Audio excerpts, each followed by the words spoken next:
Looking for Madden 22 Ultimate Team coins? AOEAH.com is the cheapest and most reliable coins on the market. Click the link in the description and use coupon code SPORTS for 3% off your order. YouTube, what's up? It's your boy Duke back here from Sportsgamerz.com, and I'm super excited for today's Madden 22 tip video. I'm going to break down the best base defense in the game to stop the run and the pass. This new meta defense is absolutely fire, and on top of that, we got a super screamer, a super effective blitz that's very easy to set up, yet very effective. So I'm going to be looking at the big nickel over G. Guys, we know this formation was super popular last year. It's still popular this year, but I will say up until this point in the year, a lot of people have slept on it in favor of the 3-2-5 wide, 2-4-5 odd, or even the dollar. I tell you guys, I promise you this defense is amazing. So you can run this out of a lot of different books. One of my favorites is actually the Giants playbook. Just a quick reminder, guys, I do Madden 22 videos on a daily basis here on my YouTube channel. I do tips, gameplays, and even news. So if you like this content, make sure to subscribe to the channel, drop us a like, comment on the video, turn on your notifications. All that stuff helps me out as a content creator a lot, guys, a lot. And this is another tip video that works no matter what system you play on. So for my guys that play on current gen or next gen, it doesn't matter. This will work for you. So this formation is going to allow you to put safeties in at linebacker if you wish. On the Cowboys, I mean, we definitely have some good linebackers. I'm not going to lie. Parsons, to me, I'd rather just use Parsons, to be quite honest with you. They even have, Gregory, Van Der Esch, Lawrence. I mean, this is a solid front line for sure. Now with this, I like to use the slot corner or slot CB package to put my slot corner where you see number 26, guys. Very important. And you will be doing some blitzing from this formation, so if you have fast defensive backs, that is important. The play we're going to look at is going to be the cover 4 quarters, guys. And we're going to go show some examples starting against bunch. Now, just so you guys know, quarters and match coverage in general this year, which quarters is match, basically. Quarters is match coverage. Quarters is match. It's very popular, but the thing is, most people don't know how to blitz from this, so when people see you playing match, they just assume you're playing coverage. Well, not anymore, and this is a game changer. One of the most effective ways to play defense this year is to actually blitz from match coverage, because that's something not too many people know how to do, therefore not too many people played against it. Now, as far as coaching adjustments with this defense, you just want to have auto flip on, so you always get your nickel corner lined up on the strong side of the offensive alignment. Zone drops have to be off, otherwise your match coverage will not work. So, how to set this defense up? It's very simple. We're going to go ahead and show blitz and pinch our defense. Now, you want to actually pinch your defense first before you show blitz, because if you try to do it in the other way, the opposite order, you'll have to kind of redo steps. If you're enjoying my YouTube content, I highly recommend you check out Sportsgamerz.com. This is where I post all my premium Madden 22 content. I have eBooks, offensive and defensive schemes, plus I do 4 to 6 premium tips every week in the Madden Vault. This content is available for both current and next gen, so no matter what system you play on, we got you guys covered.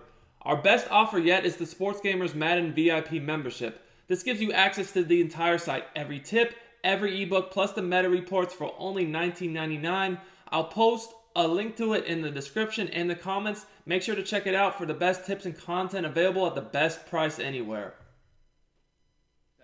So, and make sure you pinch defense. I'm going to go ahead and reset it so you guys can see.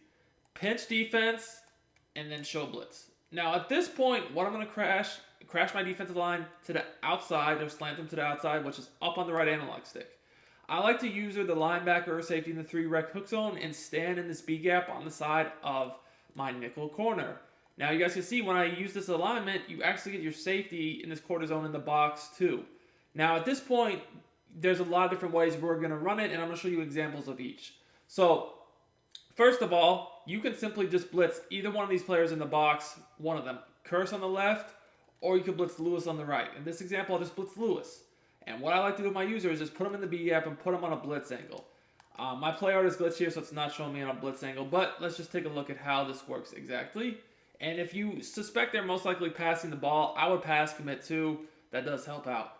So what you're going to do is at the snap, you're just going to go ahead and just quickly touch that alignment with your user, and then you're going to drop back in coverage.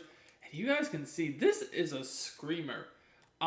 Typically, if I'm going to blitz only one of my guys in the box, the corner on the right or the safety in the box or the safety on the left, I like to blitz away from the running back because that just, if they do keep him in, it'll be harder for him to block. He was on a delayed route here, so he kind of tried to stay in, but then he didn't really recognize the blitzer on the right. It was an easy sack. You guys can see here with my user again, I just touched the guard, bam, and then I drop back over the middle. And as you guys can see, at this point, I mean, they're already about to be sacked, and there's no one even open. Everyone is just kind of getting into their route by the time they're already getting sacked. This is absolutely insane defense, as you guys can see here. Now, when you're blitzing, sometimes you might want to not only blitz from one side, but both sides too. So that's really good if they're bringing extra protection into the equation, whether it be the running back, the tight end, whatever. Actually blocking the tight end this year is pretty common. A lot of times people might try to block the tight end and send the running back out, on these flats and wheels and ins and outs and all that stuff. It's pretty common. So you might see something like this to where they just say, hey, we're going to send the running back out and we're going to keep the tight end in. Tight ends actually do a pretty good job of picking up edge pressure this year, especially compared to the running back. So if you see this, definitely is a good time to bring both guys off the edge. Now, you guys have to know how the coverage works in general, but again, all I'm doing is I go ahead and do the show blitz, pinch and then show blitz. So let me reset. So I pinch, then I show blitz, crash my defense line or slant into the outside, and you can blitz both of these guys down in the box by just staying on Parsons and just put them on a blitz angle, and I'm going to touch up this guard. Now, you do have to know how these coverage assignments work. On this play, the quarters deep zones match, and the quarter flat is responsible for anyone in the flat. So, like here, I would be responsible for potentially the right flat, and also if someone went over the middle of the field quickly that did not get matched. So, in this situation, I'm definitely going to be looking to take away the first read because I know I'm bringing 6, guys. And when you bring 6, you already know that pressure is going to get in there. See how I got that quick B gap? The tight end was able to pick up the guy coming free on the right, but then the other guy came free from the B gap on the left, so he couldn't pick both of them up. And we were able to get in here for a sack. Now, guys, maybe the offense flips, right? So what I mean by that is a lot of people that use these types of formations, they'll just flip their formation. And sometimes they'll send everybody out. Sometimes they'll only send, 4, 3, just depends. But, bunch flipped is very common. So that's what I mean. You sometimes want to blitz other players. So you'll go ahead right here, as you guys can see. Going to control the guy in the 3 rec. And this time, since the running back is on the right of the screen, I'm going to use the guy in the 3 rec on the left of the screen. And this time I'm going to blitz, if I want to, the guy on the left. Because again, if you're only going to blitz one, you do want to blitz away from the running back. Now, my player, again, this is a glitch this year. My player art is glitched. My user's on a blitz angle, and the guy that's on the left, it's showing on a quarter flat to the right. He's actually on a blitz angle too. Just the play art is glitched. But as you guys can see, same thing happens. You get that quick pressure for a sack. Now, the thing about this is once they see that, okay, this guy's got screamers, right? They're gonna do a lot to pick up your blitz. Like they might start max protecting, and that's when the whole mind games come in. So let's go ahead and max protect.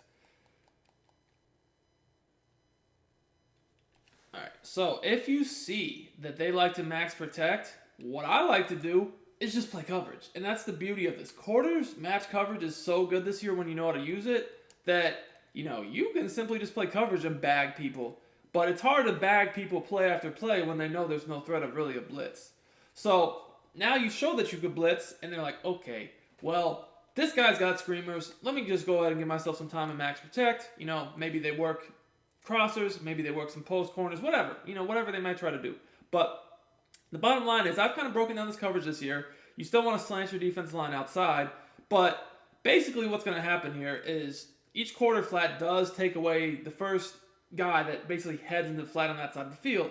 Now, the deep zones are matching, and on the bunch side, the deep zone on the outside would generally try to take away the threat that's deeper down the sideline, whereas the quarter zone on the lone receiver side, he would just take away that one receiver most of the time, and then the safeties are going to match depending upon route combo and everything. Now, it's big to note that because the safety is in the box on the left in that quarter zone, he's gonna affect the plays much differently than if he was backed up. Because when he's backed up, a lot of times routes can get leverage on him. But him being in the box, he's gonna be coming from a position to where it's gonna be a lot harder for certain route combos to get open on him. Anyways, you're responsible as a 3-rep hook zone, mostly over the middle of the field. I watch for crossers, like kind of like posts and deep digs and that type of stuff over the middle of the field. So again, if you think they're passing, go to passing, but you don't have to. You guys can see here, look, there's nothing open. I mean, that crosser maybe separates because of speed, but that's what I said about having speed when running this defense. It's very important because you want to match, because match coverage, like I said, is essentially very close to man. It's like a matchup zone in basketball. I've used that analogy a lot. It's very close. So because of that, you need to have speed, because you can have the best coverage in the world, but as you guys know, if you're trying to cover a man, if you're not fast enough to keep up with him, it's not going to work. So that's why you see, everyone's in perfect position. And he's covered initially, but number 10, I believe, just runs away from him. And that's why I kind of was trying to help out. But if this is a kind of a closer speed differential, that's not happening. Now, as I said, this defense also stops the run really, really well. Now, I love big nickel over G for stopping the run because of a few things. First of all, you have it so you have 4 down line. 4 down line this year stops runs a lot better than 3. As far as this user being, you can still shoot with the user obviously in 3 down lines. Don't get me wrong, but you don't have to rely upon the user as much when you have 4, because when you have 4, not only can you shoot in yourself too, but now you have 4 guys that can shed. And then this formation in general is very, very nice because the way I'm running it, you have a guy in the box in the right slot and the left slot, and you have another linebacker or safety in the box too, and then even when we show blitz, he comes up a little further too. So it's going to be hard to run on. Now, if you stand in the box and they run the ball, you're not going to be able to shoot in, but it's just hard. This is hard to run on. However, if you back up a bit, and let's just go to a different formation here, see what we got. If you were to back up a bit, you guys can see that, you can shoot in pretty easily. And that's just because you have 4 down line. They're not really going to recognize you. You can just come in, click off. I know I missed the tackle there. Probably should have just dove. And another quick tip is dive tackling this year is very, very effective. I think it is the best way to tackle. But you guys can see I just backed up. That A-gap opened up. I ran through. And I guess I stumbled when I clicked off. That's why I didn't make the tackle. But really what you should do there, and what I didn't do, is you should just dive. Dive tackling is the best way to tackle by far in this year's game once you get good at it. You can even dive through pulling linemen. You can make tackles from further distances. And I just feel like it's less likely for the tackle to be broken when you actually dive. Now, it is something you do need to practice. Just don't come out here trying to spam that. But it is very, very good. Anyways, I hope you guys enjoyed this video. If you did, make sure to smash that like button. Until next time, it's Duke, and I'm out.